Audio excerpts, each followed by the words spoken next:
ಬ್ರೇಕ್ನ ಬಳಿಕ ಅಖಾಡ ಬಿಗ್ ಫೈಟ್ಗೆ ಮತ್ತೆ ಸ್ವಾಗತ. ನಟರಾಜ್ ಗೌಡ್ರು, ಈಗ ಬಿಹಾರದಲ್ಲಿ ಚುನಾವಣೆ ಗಮನಿಸ್ತಾ ಇದ್ದೀವಿ. ಕಳೆದ 20 ವರ್ಷಗಳ ಒಂದು ಸ್ಟ್ರಾಟಜಿ ನೋಡ್ತಾ ಇದ್ರೆ ಅಲ್ಲಿ ನಿಮ್ಮ ಪಕ್ಷಕ್ಕೂ ಅಷ್ಟೊಂದು ಬಲ ಇಲ್ಲ, ಸಾಮರ್ಥ್ಯ ಇಲ್ಲ ನೋಡಿದಾಗ. ಈಗ ನೀವು RJDಯನ್ನೇ ಅವಲಂಬನೆ ಮಾಡ್ಕೊಂಡಿದ್ದೀರಿ. ಈಗ ಹಾಗಾಗಿನೇ ನಿರೀಕ್ಷೆ ಈಗ ಈ ಇಂಡಿಯಾ ಮೈತ್ರಿಕೂಟ ವರ್ಸಸ್ ನಾವು NDA ನೋಡ್ತಾ ಇದ್ರೆ ಈಗ ಆಡಳಿತ ವಿರೋಧಿ ಅಲೆ ಇದೆ ಅಂತ ಕೆಲವೊಂದು ವಿಶ್ಲೇಷಣೆಗಳು ಆಗ್ತಾ ಇದ್ದಾವೆ. ಹಾಗಾಗಿನೇ ಈ ಬಾರಿ ಕೈ ಹಿಡಿತಾರ ಹಾಗಾದ್ರೆ ನಿಮ್ಗೆ ಮತದಾರರಲ್ಲಿ? ಇಲ್ಲ, ಆಗಬಹುದು. ಯಾಕಂದರೆ ನೋಡಿ, ಇದು ಕೇವಲ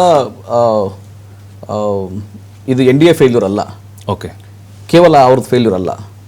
ಇವರು ಎಷ್ಟು ದುರುಪಯೋಗ ಮಾಡ್ಕೊತಾ ಇದ್ದಾರೆ ಬೇರೆ ಬೇರೆ ಸಂಸ್ಥೆಗಳನ್ನ ಅಂತ ಚುನಾವಣಾ ಆಯೋಗ ಒಂದು ತಾಲೀಮು ಮಾಡ್ತಲ್ಲಿ. ಹೇಗೆ ಅಂದರೆ 3 ಕೋಟಿ ವೋಟರ್ಸ್ನ 30 ದಿನದೊಳಗೆ ಅವರು ತಾವು ಅಲ್ಲಿ ಮತದಾರರು ಅಂತ ಪ್ರೂವ್ ಮಾಡಬೇಕು, ಡಾಕ್ಯುಮೆಂಟ್ಸ್ ಕೊಡಬೇಕು. ಆ ಹೊಣೆಗಾರಿಕೆಯನ್ನು ಅವ್ರು ಹಾಕಿದ್ರು. ಇದೇನಂದರೆ ಈ ಬಿಹಾರಿಂದ ಜಾಸ್ತಿ ವಲಸೆ ಮತದಾರರು ಆಚೆಗೆ ಹೋಗ್ತಾರೆ. ವಲಸಿಗರೇ ಇರೋದು ಅಲ್ಲಿ ತುಂಬ ಅತ್ಯಂತ ಇಡೀ ದೇಶದಲ್ಲಿ ಕಡು ಬಡತನ ಅಂದ್ರೆ ಅಲ್ಲೇ ಇರೋದು. ಪರ್ ಕ್ಯಾಪಿಟಲ್ ಇನ್ಕಮ್ ಭಾಳ ಕಡಿಮೆ ಇರೋದು, ಅನಕ್ಷರತೆ ಜಾಸ್ತಿ ಇದೆ, ನಿರುದ್ಯೋಗ ಜಾಸ್ತಿ ಇದೆ. ಅವರಿಂದ ವಲಸೆ ಕಾರ್ಮಿಕರು ಭಾಳ ಜನ ಎಲ್ಲ ಕಡೆ ಇದ್ದಾರೆ. ಇವನ್ ಬೆಂಗಳೂರು ಲಕ್ಷಾಂತರ ಜನ ಇದ್ದಾರೆ ಅವರು. ಸೊ ಅವರು ವಾಪಸ್ ಹೋಗಿ ನಾವಿಲ್ಲಿ ವಾಸ ಮಾಡ್ತಾ ಇದ್ದು ಮತದಾರ ಅಂತ ಪ್ರೂವ್ ಮಾಡೋದು ಹೆಂಗೆ? ಯಾವ ರೀತಿ ಮಹಾರಾಷ್ಟ್ರದಲ್ಲಿ, ಹರಿಯಾಣದಲ್ಲಿ ಚುನಾವಣಾ ಆಯೋಗದ ಮೇಲೆ ದೂರುಗಳು ಬಂದು ದೋಷಾರೋಪ ಬಂದು ನೀವು ಎಲೆಕ್ಷನ್ ಪ್ರೊಸೆಸ್ನೇ ನೀವು ಹಾಳು ಮಾಡಿದ್ದೀರಿ, ಪಾರದರ್ಶಕವಾಗಿಲ್ಲ, ನ್ಯಾಯಸಮ್ಮತವಾಗಿಲ್ಲ ಅಂತ, ಅದೇ ರೀತಿ ಬಿಹಾರದಲ್ಲಿ ಮತದಾರವನ್ನು ಒಂದು ಕಡಿಮೆ ಮಾಡುವಂಥ ಒಂದು ಪ್ರಯತ್ನ ಆಗಿತ್ತು ಅಂತ ಬಂದಿರತಕ್ಕಂಥದ್ದು. ಸೊ ಈ ಎಲ್ಲ ಪ್ರಯತ್ನಗಳ ಮಧ್ಯೆ ಜನ ಆಲ್ರೆಡಿ ಅವೇರ್ನೆಸ್ ಬಂದಿದೆ ಅವರಿಗೆ.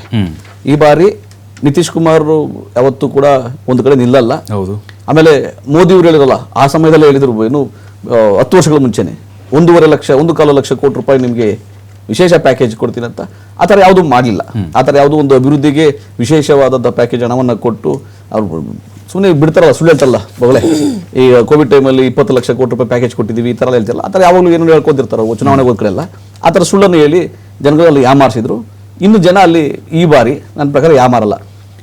ಎಲ್ಲ ಚುನಾವಣಾ ಈ ಪ್ರೀಪೋಲ್ ಇದೆಲ್ಲ ಏನಾದ್ರು ಬರ್ತಾ ಇದೆ, ಸರ್ವೆಗಳೆಲ್ಲ ಬರ್ತಾ ಇದೆಯಲ್ಲ, ಅಲ್ಲಿ ತೋರಿಸ್ತಾ ಇರ್ತಕ್ಕಂಥದ್ದು ಮಾಹಿತಿ ಏನಂದರೆ ತೇಜಸ್ವಿ ಯಾದವ್ ಬಹಳ ಎಮರ್ಜ್ ಆಗಿ ನಂಬರ್ 1 ಲೀಡರ್ ಆಗಿ ಎಮರ್ಜ್ ಆಗಿದ್ದಾರೆ ಅಂತ ಒಂದು ತೋರಿಸ್ತಾ ಇದೆ. ಆಮೇಲೆ ಕೆಲವು ಸಮೀಕ್ಷೆಗಳು ಏನು ಹೇಳ್ತಾ ಇದ್ದಾವೆ ಅಂದರೆ ಮತ್ತೆ ಅದೇ ಮರುಕಳಿಸ್ಬೋದು ಅಂತಿದೆ, ಇಲ್ಲ ಮತ್ತೆ ಚೇಂಜ್ ಆಗ್ಬೋದು ಅಂತಿದೆ. 50-50 ತೋರಿಸ್ತಾ ಇದ್ದಾವೆ.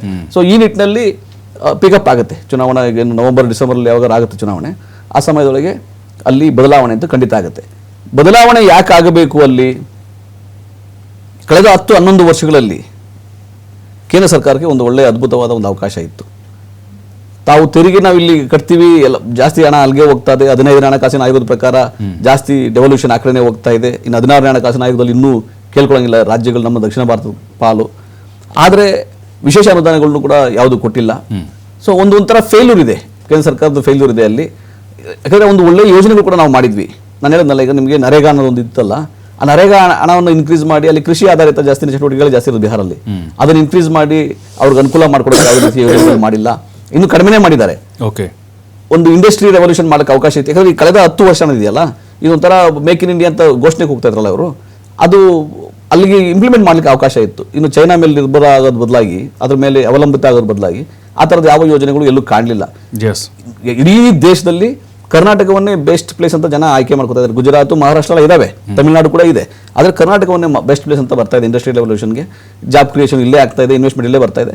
ಆ ಥರದ್ದು ಯಾವ ಕೆಲಸವನ್ನು ಕೂಡ ಮೋದಿ ಆಗಲಿ ನಿತೀಶ್ ಕುಮಾರ್ ಆಗಲಿ ಮಾಡೋಕ್ಕೆ ಸಾಧ್ಯ ಆಗಿಲ್ಲ.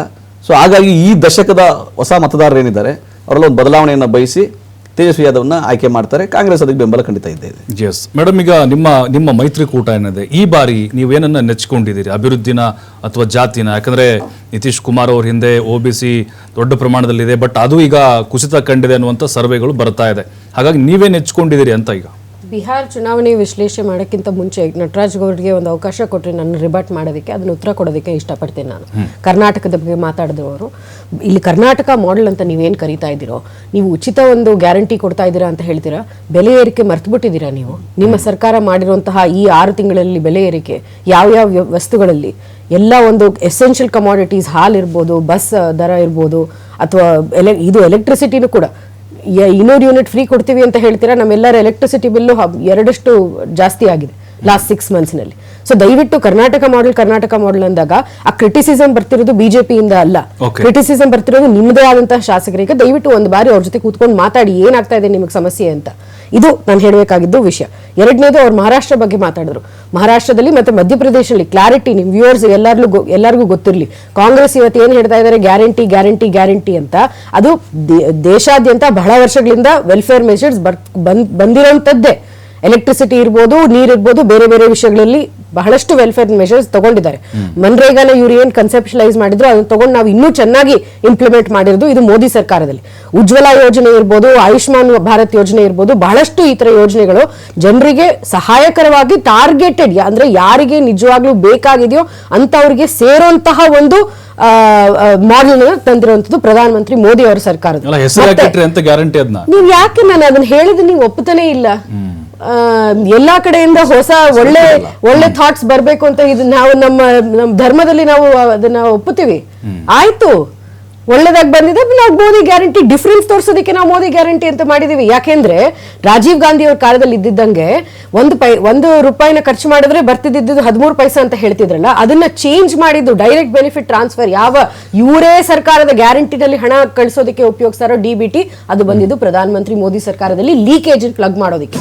ಇಂತಹ ಒಂದು ಸರ್ಕಾರ ನಡ್ಸ್ಕೊಂಡು ಬಂದಿರೋಂಥದ್ದು ನಾವು.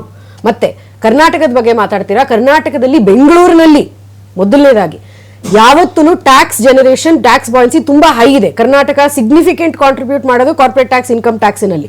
ಅದು ಯಾಕೆ ಅಂದ್ರೆ ಡಿಸ್ಪೈಟ್ ಗವರ್ಮೆಂಟ್, ಅದು ನೀವು ಮಾಡ್ತಿರೋ ರಸ್ತೆ ಗುಂಡಿಗಳನ್ನು ನೋಡಿದ್ರೆ ಡಿಸ್ಪೈಟ್ ಗವರ್ಮೆಂಟ್ ಅದು ಆಗ್ತಿರೋದು. ಕರ್ನಾಟಕ ಮಾಡೆಲ್ ಕರ್ನಾಟಕ ಜನರದು ಮಾಡ್ತಿರುವಂತಹ ಕಷ್ಟ ಮತ್ತು ಕೆಲಸದ ಪರಿಣಾಮ ಹೊರತು ಕರ್ನಾಟಕ ಸರ್ಕಾರದಲ್ಲಿ ಏನೂ ಇಲ್ಲ. ಹಾಗೆ ಹೇಳ್ತಾ ಯಾವ ಒಂದು ಬಿಹಾರದಲ್ಲಿ ಏನು ಬಹಳಷ್ಟು ನಟರಾಜ್ ಗೌಡರು ಹೇಳಿದ್ರು, ಬಹಳಷ್ಟು ಜನ ಬಿಹಾರದವರು ಇಲ್ಲೂ ಕೆಲಸ ಮಾಡ್ತಾರೆ. ಹೈಯೆಸ್ಟ್ ಫರ್ಟಿಲಿಟಿ ರೇಟ್ ಇರ್ಬೋದು, ನಾವು ಮುಂದಿನ 10 ವರ್ಷದಲ್ಲಿ ನೋಡ್ಕೊಂಡು ಹೋಗ್ತಾ ಅಲ್ಲಿ ಪಾಪ್ಯುಲೇಷನ್ ಜಾಸ್ತಿ ಇನ್ಕ್ರೀಸ್ ಆಗುತ್ತೆ. ಮುಖ್ಯವಾದಂತಹದ್ದು ಏನು ಬೇಕಾಗಿರೋದು ಬಿಹಾರದಲ್ಲಿ, ಅದು ಜಾಬ್ಸ್ ಜಾಬ್ಸ್ ಜಾಬ್ಸ್. ಅದನ್ನ ನಾವು ಮಾತಾಡ್ತಾ ಇದೀವಿ, ಅದ್ರ ಪರವಾಗಿ ನಾವು ಕೆಲಸನೂ ಮಾಡ್ತಾ ಇದೀವಿ. ನೋಡಿ, ಇದು ಇಷ್ಟು ಈಸಿ ಅಲ್ಲ. ಇವ್ರು ಯಾವ ತರ ಹೇಳ್ತಾರೆ ಅಂದ್ರೆ, ಕರ್ನಾಟಕದಲ್ಲಿ ಕಲಬುರಗಿನಲ್ಲಿ ಪರ್ ಕ್ಯಾಪಿಟಲ್ ಇನ್ಕಮ್ ಇದೆಯಲ್ಲ, ಬಿಹಾರದಲ್ಲಿ ಒಂದಿರೋ ಡಿಸ್ಟ್ರಿಕ್ಟ್ಸ್ ಈಕ್ವಲೆಂಟ್. ನೀವು ಕಲ್ಯಾಣ ಕರ್ನಾಟಕದ ಬಗ್ಗೆ ನೀವು ಮಾತಾಡೋದಿಲ್ಲ.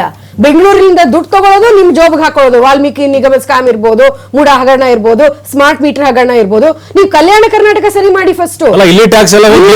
ಉತ್ತರ ಪ್ರದೇಶ ಕೇಂದ್ರ ಸರ್ಕಾರದವರು ಅಂತ ಹೇಳ್ತಾರೆ. ಒಂದ್ ನಿಮಿಷ, ಅದೇ ಬೆಂಗಳೂರವರು ಹೇಳ್ಬೋದಲ್ವಾ, ಬೆಂಗಳೂರಿನ ಟ್ಯಾಕ್ಸ್ ಯಾಕೆ ಹೋಗ್ಬೇಕು ಬೇರೆ ಕಡೆ ಅಂತ. ಒಂದು ದೇಶದ ವ್ಯವಸ್ಥೆಯಲ್ಲಿ ಇದೀವಿ ಅಂದ್ರೆ, ಆಮೇಲೆ ಫೈನಾನ್ಸ್ ಕಮಿಷನ್ ಇರೋದು ಕರ್ನಾಟಕ ಭಾರತ ಸರ್ಕಾರ ಅಲ್ಲ. Finance commission is a body